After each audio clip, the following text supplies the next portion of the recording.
Hello అండి, welcome to investment diaries 30 days target. ఈరోజు మనం క్విక్గా 9:15కి ఒక పొజిషన్ తీసుకున్నామండి. అది కొంచెం ప్రాఫిట్లో ఎగ్జిట్ అయిపోయాము. మనకి ఎస్టర్డే 9,900 లాస్ పొజిషన్ ఈరోజు క్యారీ ఫార్వర్డ్ చేయడం జరిగింది. మనం ఎస్టర్డే రియలైజ్ చేసిన లాస్ ఏంటి అంతా కలిపి 900 రూపీస్ లాస్ రియలైజ్ చేసాము, ఇంక్లూడింగ్ ట్యాక్సెస్. సో రిమైనింగ్ 9,000 లాస్ని ఈరోజు క్యారీ ఫార్వర్డ్ చేయడం జరిగింది. దాన్ని ఈరోజు ఎట్టి పరిస్థితుల్లోనూ మినిమైజ్ లాస్లో క్లోజ్ చేద్దామని చెప్పి డిసైడ్ అయ్యాను. నేను 9:15కి ఒక పొజిషన్ తీసుకున్నాను, 23,850 సిఈని. దాన్ని ఇమీడియట్గా కొంచెం ప్రాఫిట్ వస్తే ఎగ్జిట్ అయిపోయాను. సో దాంతో మనం కొంచెం లాస్ని మినిమైజ్ చేయడం జరిగింది. అదేవిధంగా ఇంకొకసారి పొజిషన్ తీసుకోవడం జరిగింది. అది కొంచెం పిఈ సైడ్ తీసుకోవడం, అది కూడా కొంచెం ప్రాఫిట్లో కనిపిస్తూ ఉంది. మనం ఇప్పుడు హోల్డ్ చేస్తున్న 23,800 సిఈ పొజిషన్ అయితే మనం బాగా ఎడ్జ్లో ఉన్నాము, అన్లిమిటెడ్ లాస్కి. సో దాన్ని నేను క్యాపిటల్ ప్రొటెక్షన్కి అని చెప్పి నేను స్ట్రిక్ట్లీ స్టాప్ లాస్ ఆర్డర్ పెట్టి అలా ఉంచాను. అది ఒకవేళ అన్లక్కీ కొద్ది అది మార్కెట్ అప్ సైడ్ మూవ్ అయితే అది ట్రిగ్గర్ అయిపోయి మనం లాస్లోకి వెళ్ళే ఛాన్స్ ఉంటుందని చెప్పి దాన్ని లిమిటెడ్ లాస్ పెట్టేశాను. నా మెయిన్ టార్గెట్ ఏంటంటే ఈరోజు మినిమం 5,000 లాస్లోనే ఎగ్జిట్ అయిపోతారని చెప్పి అనుకుంటా ఉన్నాను. మనకి ఈటీఎఫ్లు ఈరోజు అంతగా ఏం పడలేదు. చూసారా, మనకి నిఫ్టీ ఆల్మోస్ట్ అదే రేంజ్లో కన్సాలిడేట్ అవుతూ ఉంది. కాకపోతే స్మాల్ క్యాప్, మిడ్ క్యాప్ ఈరోజు బాగా పెరిగాయి. అందువల్ల మనం హోల్డ్ చేస్తున్న ఆల్మోస్ట్ 8 lakhs క్యాపిటల్లోనూ మనకి ఆల్మోస్ట్ ఈరోజు నో ప్రాఫిట్ నో లాస్ జోన్లోకి వచ్చేసాము. మనం ఈ సిరీస్ స్టార్ట్ చేసిన దగ్గర నుంచి ఆల్మోస్ట్ నిఫ్టీ 1,600 పాయింట్స్ డౌన్ అయిందండి. అయినా సరే మనం ఈటీఎఫ్ని యావరేజింగ్ చేస్తున్నాం కాబట్టి మనకి మినిమం లాస్లో కనిపిస్తూ ఉంది మన హోల్డింగ్స్. అలాగే మనం ఈరోజు ఇంట్రాడే చేద్దామని చెప్పి 23,400 పిఈని సెల్ చేయడం జరిగింది, 300 క్వాంటిటీ. అది ఆల్మోస్ట్ 1,000 రూపీస్ ప్రాఫిట్లో కనిపిస్తూ ఉంది. సో దాన్ని ఈరోజు ఎగ్జిట్ అయిపోతాను. ఎలాగైనా ఈరోజు ఈ పొజిషన్స్ అన్నీ స్క్వేర్ ఆఫ్ చేసేసి నెక్స్ట్ వీక్ మూవ్ అవుతారని చెప్పి అనుకుంటా ఉన్నాను. చూసారు కదా, ఆల్మోస్ట్ మనం నో ప్రాఫిట్ నో లాస్ జోన్లోకి వచ్చేసాము. ఆల్మోస్ట్ టైం 12:45 అయింది. నేను 23,800 సిఈ సెల్ చేశాను కదా, దానివల్ల అన్లిమిటెడ్ లాస్ నుంచి ఎస్కేప్ అవుతారని చెప్పి strict stop loss limit order పెట్టడం జరిగింది అన్నాను కదా, అది ఇంకా యాక్టివ్లోనే ఉంది.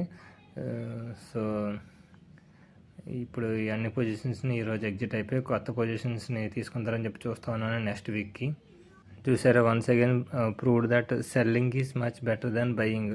మనం మార్కెట్ బాగా హెవీగా రైజ్ అయిన తర్వాత అక్కడ కొంతసేపు కన్సాలిడేట్ అయితే అక్కడ యావరేజింగ్ చేసామనుకోండి, మనం మళ్ళీ ప్రాఫిట్లోకి వచ్చేస్తాం. ఇదేనండి మంచి అడ్వాంటేజ్ సెల్లింగ్ వల్ల. అదే బయ్యింగ్లో మీరు ఇలా హోల్డ్ చేశారనుకోండి, 1 night చాలా ప్రీమియం డికే అయిపోయి మీరు లాస్లో కనిపిస్తూ ఉంటారు. మనం ఎస్టర్డే పోస్ట్ చేసిన వీడియోలో కరెక్ట్గా 1 minute 30 seconds దాటిన తర్వాత ఒక స్టేట్మెంట్ చెప్పాను. ఈ నెక్స్ట్ టుమారో మన లాస్ని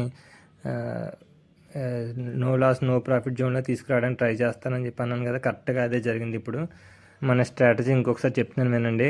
మన వీక్లీ ఎక్స్పైరీ 7.5 రూపీస్ ప్రీమియం ఉండే సిఈని పిఈని సెల్ చేసి వాటిని వీక్ ఎక్స్పైరీ వరకు హోల్డ్ చేస్తూ ఉండాలి. ఒకవేళ ఈ వీక్లోనే మన మార్కెట్ వన్ సైడ్ డైరెక్షన్లో మూవ్ అవుతూ ఉంటే మన ప్రీమియమ్స్ కూడా అన్బ్యాలెన్స్డ్ అవుతాయి. ఆ టైంలోనూ 7.5 రూపీస్ అలా 3 times అంటే 21 రూపీస్ అయిపోయింది అనుకోండి, అదర్ సైడ్ ఎగ్జిట్ అయిపోయి మళ్ళీ సేమ్ 21 రూపీస్ ఉన్న ప్రీమియంని మళ్ళీ ఇంకొక సెల్ ఆర్డర్ పెట్టాలి. సేమ్ పిఈ సైడ్ 21 రూపీస్ ఉన్న పిఈని మరలా సెల్ చేయాలి. ఇలాగా 2 times చేయాలండి. థర్డ్ టైం మనం యావరేజింగ్ చేయడానికి ట్రై చేయాలి. ఒకవేళ యావరేజింగ్ చేయడానికి మన క్యాపిటల్ లేకపోతే దూరంగా వెళ్ళిపోయి కొంచెం ప్రీమియం తక్కువగా ఉన్న వాటిని బై చేసి యావరేజింగ్ చేయడానికి ట్రై చేయండి. దీనివల్ల మనకి ప్రీమియం ఒకేసారి పెరిగింది కదా, అది మనకి గామా ఎఫెక్ట్ వల్ల అనుకున్న ప్రీమియమ్స్ కన్నా ఎక్కువగా హైలో కనిపిస్తాయి. సో అదే టైంలో మనం సెల్ ఆర్డర్ పెడితే యావరేజింగ్ వాల్యూ బాగా ఉంటుంది. ఆ టైంలో మార్కెట్ కొంచెం కూల్ ఆఫ్ అయినా సరే మనం మళ్ళీ ప్రాఫిట్లోకి వచ్చే ఛాన్స్ ఉంటుంది. ఈ స్ట్రాటజీ స్టార్ట్ చేసి ఈ రోజుకి 39 days. ఈ 39 daysలో మనం ఓన్లీ 2 days మాత్రమే లాస్లో ఎగ్జిట్ అయ్యాం, అది కూడా మినిమల్ లాస్. ఇలాగా 39 daysలో 2 days లాస్లోనూ మిగతా రోజులు ప్రాఫిట్లోనే ఎగ్జిట్ అవ్వడం అనేది నాట్ ఈజీ టాస్క్. సో ఈ స్ట్రాటజీ ఎంత బాగా వర్కౌట్ అవుతుంది అన్నది మీరే ఆలోచించండి.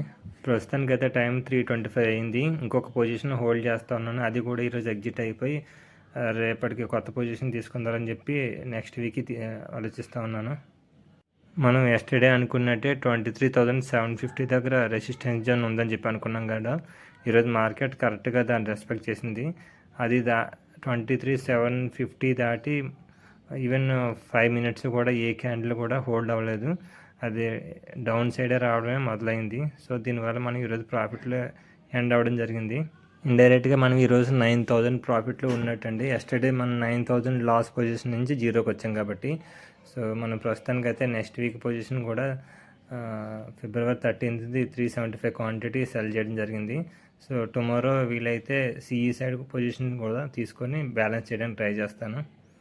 అలాగే ఈరోజు ఎఫ్ఎంసీజీ స్టాక్స్ ఈటీఎఫ్లో బాగా పడ్డాయి. వాటిని యావరేజ్ చేద్దామని చెప్పి చూశాను, కానీ టైం దొరకలేదు. లాస్ట్లో ఆర్డర్ పెడదామని చెప్పి చూశాను, కాకపోతే అప్పటికే మార్కెట్ క్లోజ్ అయిపోయింది. సో రేపు వీలైతే ఏమైనా ఈటీఎఫ్లని డౌన్లో కనిపిస్తే యావరేజింగ్ చేయడానికి ట్రై చేస్తాను.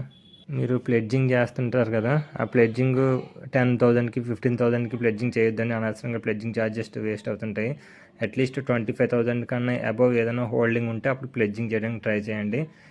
నేను ఈ ఫ్రైడే కొన్ని క్వాంటిటీని ప్లెడ్జ్ చేయడానికి ట్రై చేస్తాను. ఆ ప్లెడ్జింగ్ వీడియో మీకు సాటర్డే మార్నింగ్ సెషన్లో పెట్టడానికి ట్రై చేస్తాను. వీలైతే వాచ్ చేయండి. ఈ రోజుకి ఇంకా ఈ వీడియో ఇంతేనండి. ఈ వీడియో నచ్చితే please subscribe, like. Thanks for watching, thanks for supporting. ఏమైనా డౌట్స్ ఉంటే కామెంట్ సెక్షన్లో పెట్టడానికి ట్రై చేయండి.